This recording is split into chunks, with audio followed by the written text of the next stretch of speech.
Hello and welcome to another video. My name is Rachel Coletta. I am a psychic intuitive and energy healer, and today's video I am making in response to several of your requests. It's been a highly requested video about wanting some more information to assist you and support you in connecting with your guides and using your intuition to access other dimensions.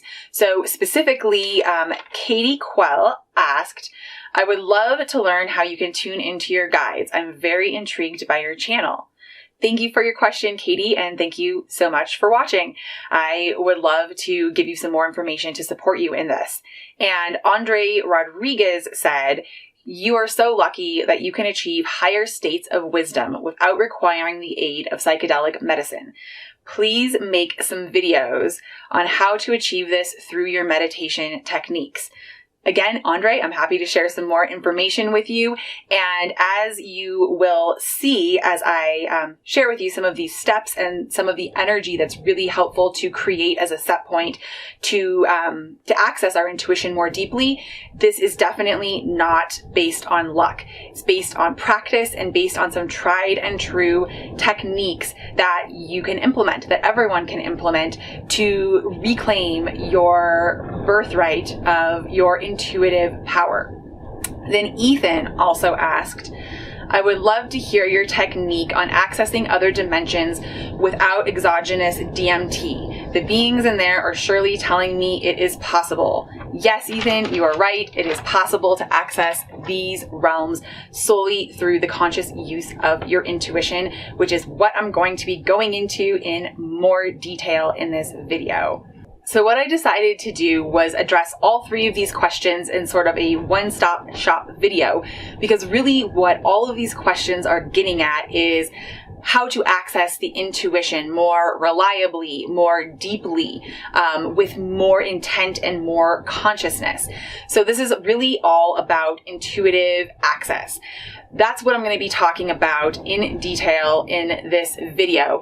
And I also want to mention that if you're looking for information specifically about communicating with your spirit guides and really facilitating that connection with your own multidimensional guidance team, I have a completely free workshop replay that you can get on my website at rachelcoletta.com. It's really easy to find. It's right there on the homepage. And it's a replay of a workshop that is all about spirit guides, and it includes a guided meditation at the end that helps you connect with your own guides. So I definitely encourage you to check that out. I would love to share that resource with you. Many people have reached out to me who've done this workshop and gone through this meditation, and I've had really, really great success with it. So again, I can link to that below so you can really easily snag that workshop.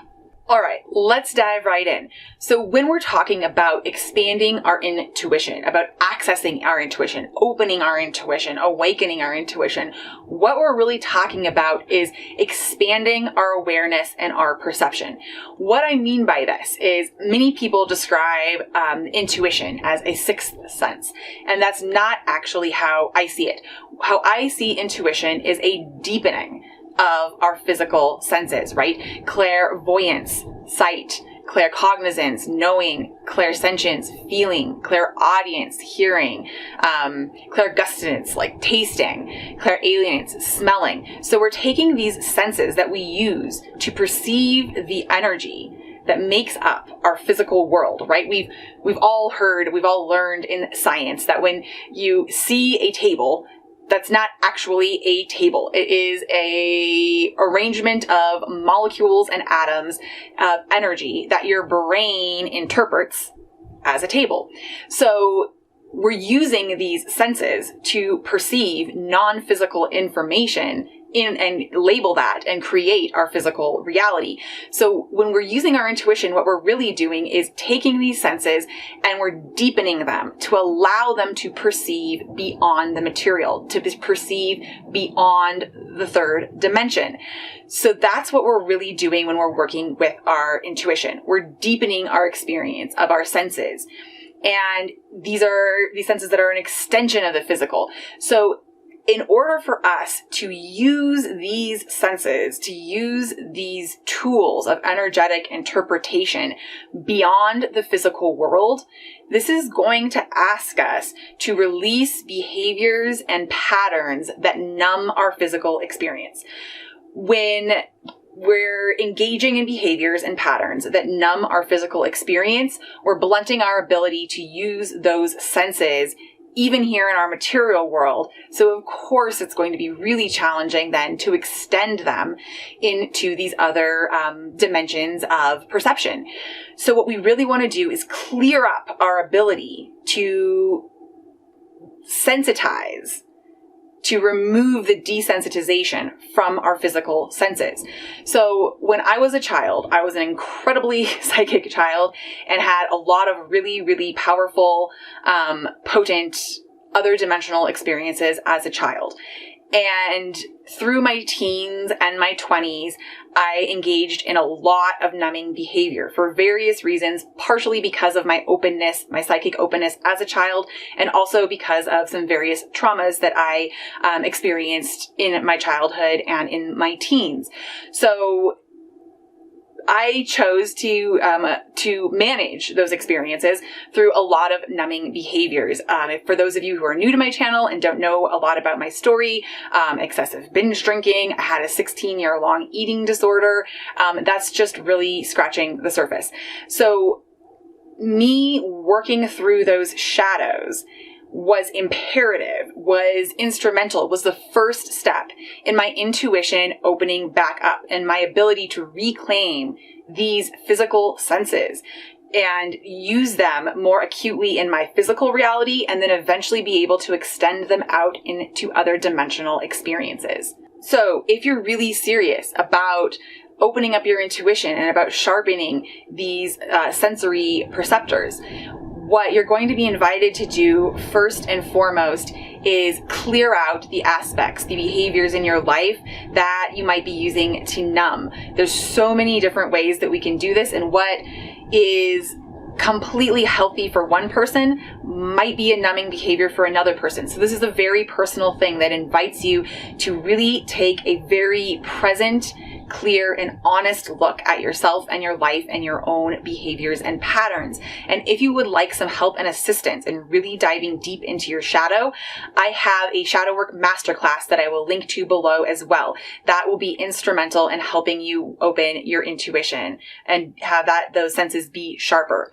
So again, the intuition, it's not about escaping the physical, but fully committing to the physical and deepening our experience of it, deepening into the physical, into these physical senses. And then it's almost like this inversion, this collapse happens, and you come back out able to use those senses in other more wide experiential ways. So achieving higher, like what many people call as higher, I like to call multidimensional consciousness in a consistent and grounded way. It also means embracing the human and physical consciousness as equally valuable, not lower. So that's why I prefer to use the term other dimensional consciousnesses instead of higher or lower. Sometimes I still do use those terms because I know that they're relatable, but it's really important if and when you do use those terms that you're recognizing by higher, you're simply meaning a lighter frequency. You're not meaning better or more desirable. Because if we're trying to use our intuition as a means, as a vehicle of escapism, that immediately will constrict the flow of your intuition. Pushing against something doesn't open up flow. You're pushing against your physical experience. It's going to create more resistance that pushes back and keeps on pushing you and making you feel almost claustrophobic or trapped in your physical experience. Surrendering to the physical experience is imperative. So accessing your intuition hinges on you being able to recognize, to see, to experience the divinity, the magic, and the wonder that is already available to you through the experience of your physical senses. So now I'm going to go through a few steps here to get you started. As I was outlining this video, I felt that the most impactful way to support and assist you all here is to be really, really clear on the energetic set points and the approaches that will help you the most. And at the end of this video, I'm going to share with you a specific meditation practice that was instrumental for me in helping me to open my intuition. So stick around to the end of the video for that. So first, getting started. So step 1 is setting the intention and genuinely asking to connect to your guides, to communicate with your guides, to access other dimensions of consciousness. Your intention is so powerful.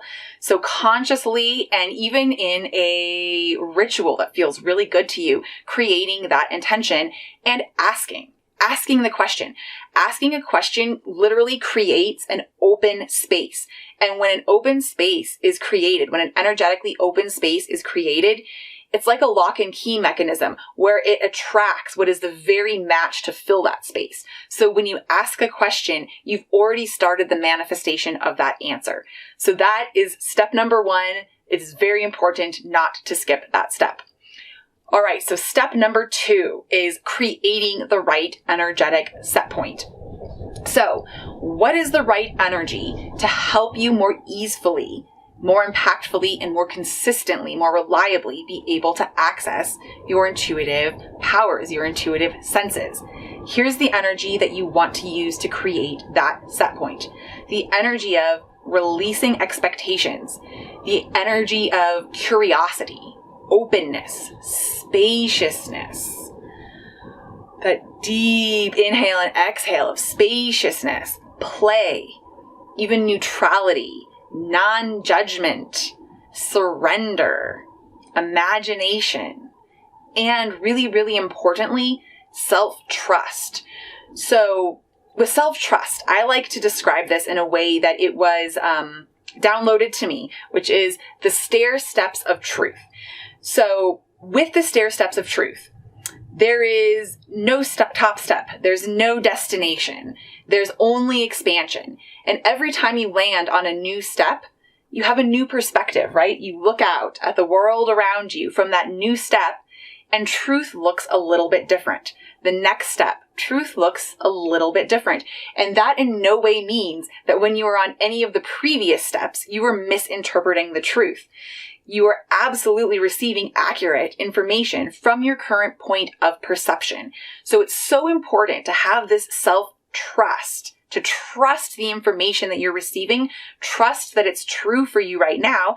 And as more information is revealed, your perspective, your interpretation, your understanding will likely shift. So working with your intuition requires you to release the idea of a firm set landing point, of a destination. It asks you to surrender to the fact that this is always a process and truth will be continuing to evolve and change. And you can trust yourself at every single step that you're on. So the energy that causes constriction, that pinches off or can bottleneck connecting with our intuition is the energy of expectation, the energy of judgment, comparison, thinking that your intuition or what shows up for you needs to look like someone else who you admire or maybe put on a pedestal, fear. These are all energies that are going to constrict your ability to receive and use and connect with your intuition. So again, these energies that constrict it are likely going to correlate with a shadow that's coming up, that's asking you to address that shadow, to witness it, to love it, and offer it space to release or to transmute. So again, check out that shadow work video if you're having a really challenging time or noticing some obstacles in creating the energetic set point that really facilitates that intuitive connection. All right, so step 3 is meditation, meditation, meditation. I know you've probably heard it 100 times, but you really cannot escape it if you truly want to meaningfully and consistently access, have that break open point with your intuition. And here's why, right? Meditation is a practice of presence. Presence brings us into the moment, into our sensory experience of the moment. What are we feeling? What thoughts are coming through our heads? What do we hear? What do we smell? What do we taste? What are we feeling? Especially, I love meditating outside because this really allows for a lot of opportunities to engage the senses, to engage that presence. And I also would put shadow work under the umbrella of meditation, because for me, shadow work is a type of meditation, right? It's a methodology of bringing presence to specific aspects of ourselves. So for me, my intuition blew wide open when I did a very, very consistent meditation practice. I started at 10 minutes a day. That was what I felt was doable and manageable for me to consistently commit to. And after doing 10 minutes a day for a few weeks, I was able to move it up to 15 and then 17 minutes and then 18 minutes. And once I hit that 20-minute point, for me, that's when a lot of ease opened up. And I was suddenly able to meditate for 40 minutes to an hour, even a bit longer. Essentially daily. Most days I was meditating for 40 minutes to an hour for probably a 2 to 3 month period of time. And that was when my intuition blew open for me. And specifically, I was doing a specific meditation. That's the exact meditation that I'm going to share with you all at the end here. That was the one that I was doing the most frequently. And throughout this meditation process, again, we're bringing in that energy, that energetic set point of allowing, surrender, peacefulness, openness, spaciousness, curiosity. We're not trying to force anything. And this is also going to ask you a consistent meditation practice that really asks you to sit with yourself for an extended period of time. And when you have that intention, when you really have that craving or that desire to use that meditation practice as a tool to access intuition, there can be a bit of a delay. I mean, for me, that there was a period of several weeks, maybe even a month or so, where I was asked to just sit there when not much was happening. And what this is asking you to do is to validate to yourself, to continue to ground in yourself that you are enough at every stage of your opening, that you sitting there and just being present with yourself and taking that time is just as valuable as if you pinged off astral traveling through the cosmos and adventured through a bunch of other worlds. That it is equally as valuable. It causes you to, it prompts you to examine where in your life scarcity might be showing up. Because if it feels like it's not enough, that's reflecting back to you places where you have held beliefs around scarcity. So where else might that be showing up for you? And maybe doing some shadow work on that. All right, so let's move on to number 4, how the intuition speaks. So if you're somebody who's had experience with accessing other dimensions and other realms, connecting with non-physical beings through psychedelics, this is going to be particularly important for you to understand, because accessing these realms through psychedelics, it opens a big experience, right? It pulls you out of physical reality to allow for a non-physical experience to rush in front and center. But that's not the way that intuition is going to show up for you, particularly when you're beginning. The intuition speaks softly, quietly, and it'll usually feel like you're making it up. It'll feel like you. It might feel like your imagination. And so if you're looking for that really big, in-your-face, overwhelming experience on your first time, your first 5 times, and that's not happening for you, it can cause you to think that you're not getting any intuitive information, to overlook the more subtle information that you are getting. And it's about, again, exercising that self-trust exercising that presence, that openness, that spaciousness, so you can begin to recognize the more subtle ways that your intuition speaks to you. And through that pathway, through opening that pathway of the more subtle ways that your intuition speaks to you, it allows that spaciousness for those more profound experiences to come through as well. So this is really interesting to notice, so we think of the pineal gland, right? The third eye is the seat of our intuition. Opening our third eye, activating our pineal gland is what helps us to activate our intuition. And interestingly enough, the pineal gland also plays an important role in imagination. So you can see how if we made a Venn diagram, of intuition and imagination, there is overlap. So don't discount what feels like it comes through that is imagination. If you're a very creative person and you access imagination through expressing yourself creatively, then know that you're also tapping into your intuition when you're doing that. So recognizing that and redefining that and starting to affirm and validate the places where your intuition is already showing up is so imperative. And then interestingly enough, right, the pineal gland also produces DMT. So activating the pineal gland and bringing the pineal gland online, accessing our imagination is so crucial and so powerful in helping us to awaken, open, and expand our intuition. And in fact, in August, I'm going to be doing a in-depth live workshop on the pineal gland.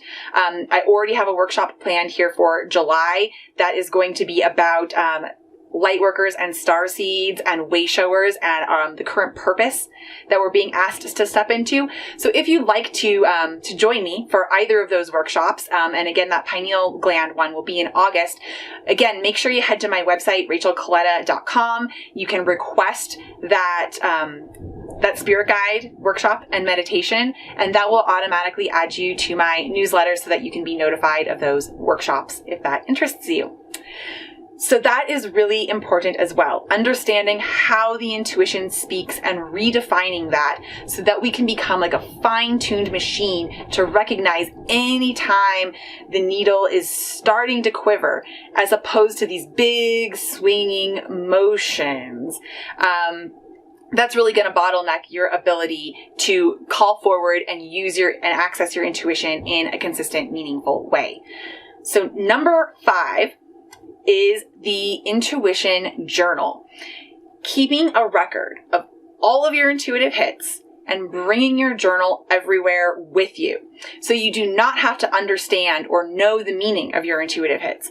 It can be that you think you saw a light when you were meditating.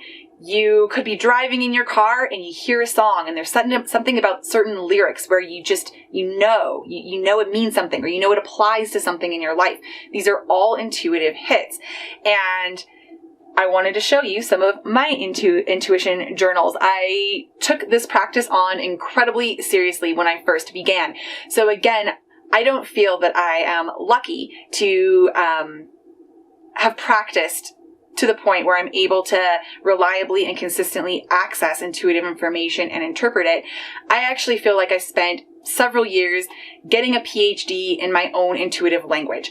And your brain has what's called a negativity bias, which means that if you had an expectation that you wanted to be able to receive a certain intuitive experience, and you did receive intuitive information, but it didn't match or fully align with that expectation of that experience, it's easy for your brain to say, well, I didn't get any intuitive information. I'm not very intuitive. Meditation doesn't work for me.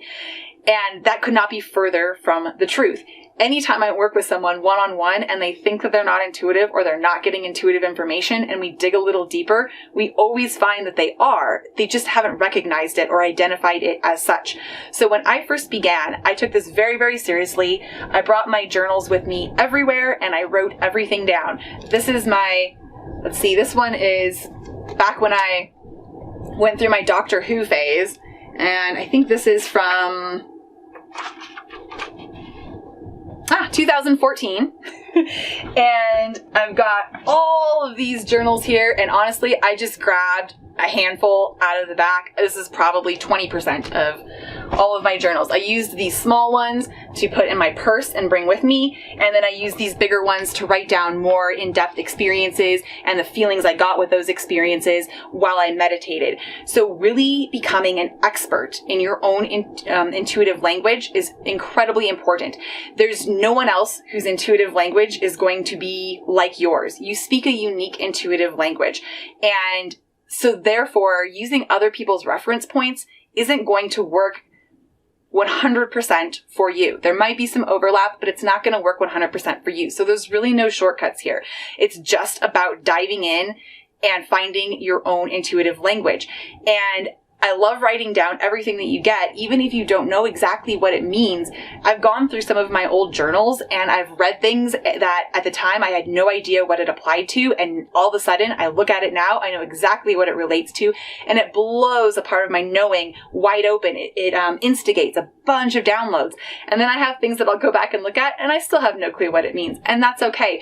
When I'm meant to know, if I'm meant to know, I'll know. I trust that.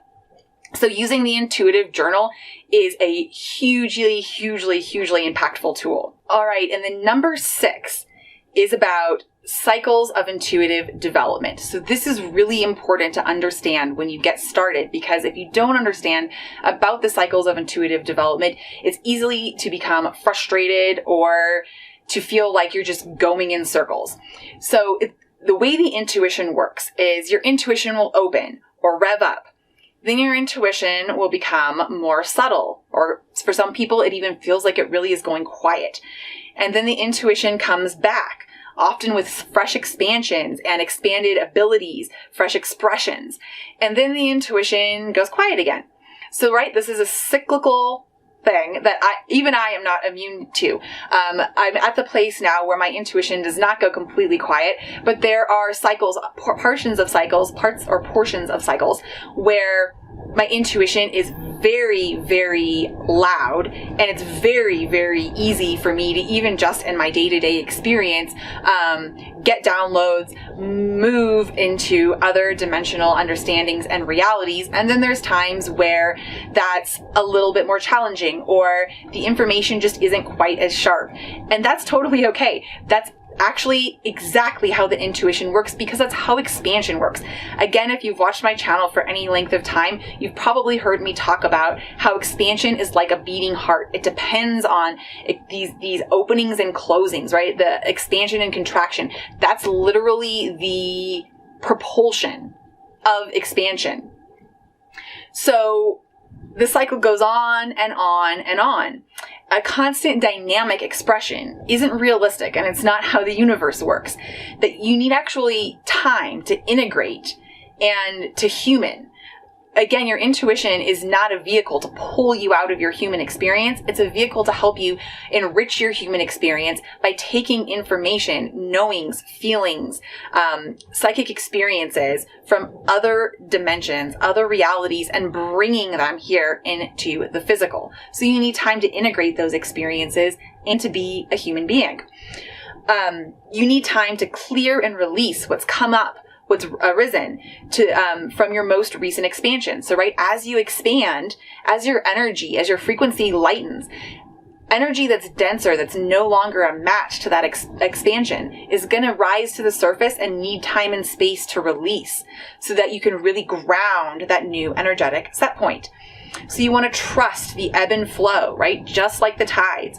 Trust that if there's a message that you absolutely need to know right now, that you need to receive, that it will be offered to you, regardless of where you're at in the cycle. Trust and surrender, again, are key in alleviating the pinched flow that's often a result of expectation. So if you have this expectation that your intuition is always going to be 100% on and is always going to show up for you in exactly the same way, when that doesn't happen, you start to resist it. You start to make it mean something. And that further pinches the bottleneck and causes an even further delay in that cycle of your intuition coming back online, opening back up in an even more expanded and deeper fashion. So I wanted to recommend here, I have 2 videos on my channel that go into this cycle and explain it in much more detail. The first one is called Feel Like You're Taking 2 Steps Forward and 1 Step Back. Here's what's actually happening. And then the second one is, I think it's called I Can't Hear My Spirit Guides or Why Can't I Hear My Spirit Guides? Again, I'll be sure to link both of those videos below so that you can watch them and really understand how these cycles work and how intuition moves and flows cyclically throughout your life so that you can expect that and be ready for it and not need to make it mean something about you or about your intuitive abilities. Okay, so number 7 here. Clearing up misconceptions. So this is really important, and this will help you access your intuition more potently as well. When we have misconceptions about what our intuition is, we're not able to use it as consciously or deliberately or as effectively. So the purpose of our intuition, I've already kind of touched on this, but it's not to avoid or to escape. It's not to pull out of our physical reality. It's to expand our consciousness and our hearts to ground other dimensional awareness here in our physical reality, to bring light here. That's why we're here. That's why we're here, to bring light here. Our intuition is our support system to allow us to feel deeply connected through the flow of it all, right? Through all cycles of the intuition, through all cycles of our life, when we feel connected to the flow, when we don't feel separate from, that is peace, right? Peace is not a flat existence. It's not an absence of bumps in the road. Peace is an ability to flow, to surrender, to relax into all of the cycles, all of the aspects of the cycles.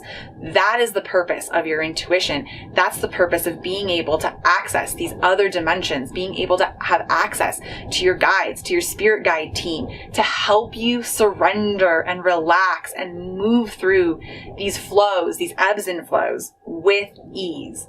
Okay, so now that we've laid the groundwork, let's jump in to the meditation that I promised you. So this is the meditation that I used regularly, daily, when I first started. I would go outside and sit underneath a tree and do this exact exercise over and over and over again. And gradually, as I continued to do this exercise, this meditation exercise, which is also really an energetic clearing exercise, it's a chakra clearing exercise, and it also opens space for Kundalini energy to move down from the pineal gland down to our root and then back up. And it's also an exercise in practicing holding the energy of being grounded, the earth energy, and cosmic source, universal energy as well. It's so important for us light workers, way showers, alchemists, starseeds to know how to simultaneously hold both earth, both grounding energy, and access these cosmic realms. When we're able to do that, that gives us the energetic throughway, the pathway, the ability to take that information, those experiences that we have in other realms, and to pull them down into our physical existence. It also gives us the capacity to, if we feel called to share about, to talk about, to teach about our experiences, it gives us the ability to do that in a way that is grounded, relatable, and more easy for those we're speaking to understand.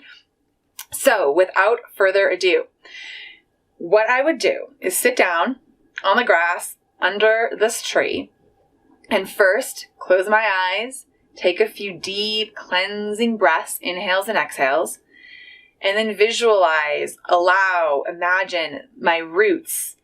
So this would be whatever aspect of your body is connected to the ground. If you're sitting down, your seat bones. If you're sitting on a chair and it's your feet, it could be your feet.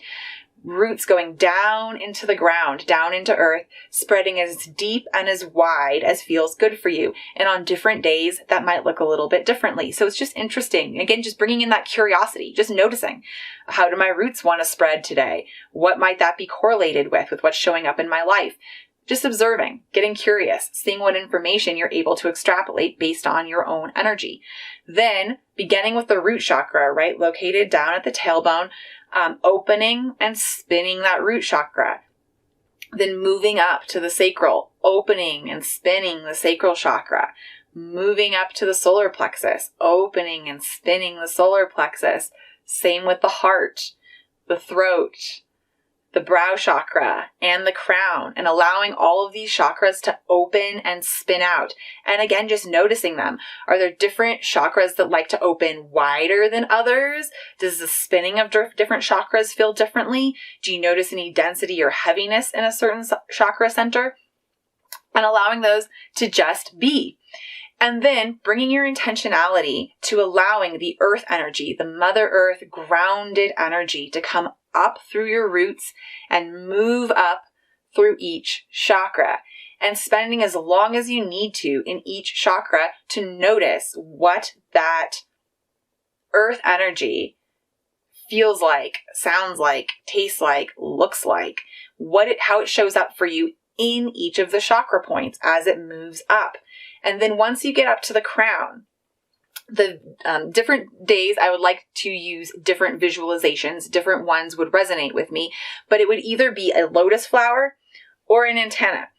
And I would visualize opening the lotus flower or moving my antenna up nice and high and allowing that to be a opening, a receptacle for light, source light and energy to come down. And different days, the source light or energy might look or feel differently. Some days it might be a nice bright white light. Other days it might be golden. It can show up in any spectrum of possibility that is a perfect match to what you are feeling called to experience, to what is going to be meaningful and impactful for you. And then bringing this source energy, the opposite, down through each chakra. And again, the same process, noticing how it feels and how it reacts in each chakra center. And at first, when you are beginning this, you might notice certain chakra centers feel completely numb. There's no sensation there. There's no information. That's okay. That's still an answer. That's still an observable result. Certain chakra centers may absolutely feel more numb or just feel more just as the energy moves through. There's not much there. That's okay. And then allowing that source energy to move down through your roots and go all the way into the earth. And then sitting there and just noticing what comes up for you as you're allowing both of these energy streams to move through you simultaneously. Are you noticing the earth energy more? Are you noticing the source energy more? Are they blending and bleeding together almost like a watercolor painting? Do they have their own distinct streams? How does it feel? And just being present with that, sitting in that sensation for as long as you feel called.